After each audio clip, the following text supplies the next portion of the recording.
So, andito pa rin tayo sa Avida Towers Verge in Mandaluyong to check again a foreclosed condo unit.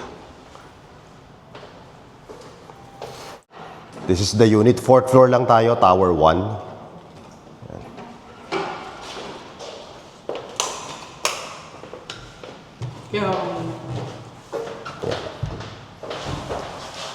Around 22 square meters, and this is around 3.7 million. Aba, Ganda to laki ng CR niya, oh. May ilaw to. Diba? Yun naman, good as brand new. Around 3.7 lang to. Brand new. Ang presyo nito sa developer nasa 7 million na or 8 million. And available in cash or at least 10 to 20% down payment, and then 80 to 90% balance in-house and bank financing plus taxes and fees. And syempre, facing amenities tayo. Tignan nyo naman, no? Kitang-kita nyo yung swimming pool.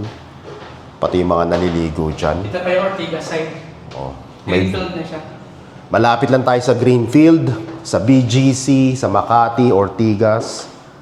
Gitna lang tayo. MRT. So, first come, first serve tayo dito. If you are interested to make an offer, schedule a property showing, message us directly. Laki ng CR niya, oh. Meron na siyang provision for washing machine doon, oh. Kung dito lang talaga yung mga ilaw. Ito lang, papalitan mo lang naman yan, eh. And tingnan nyo naman, oh. Makinis pa yung grease trap, oh. Di nagamit. May mga politiko na parang. Diba? 3.7 lang. Unahan na tayo dito. Kaya message nyo na kami. Ganda ng view, oh.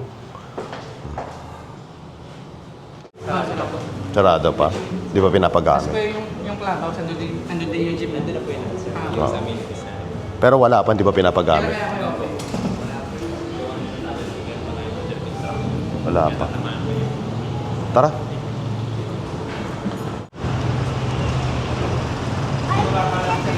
Traffic. Ay, hindi yung kanina, no? Oo, nakita mo. Bibenta dun sa... Bibiliin ko. Pag nakita yung post mo na po. Ay!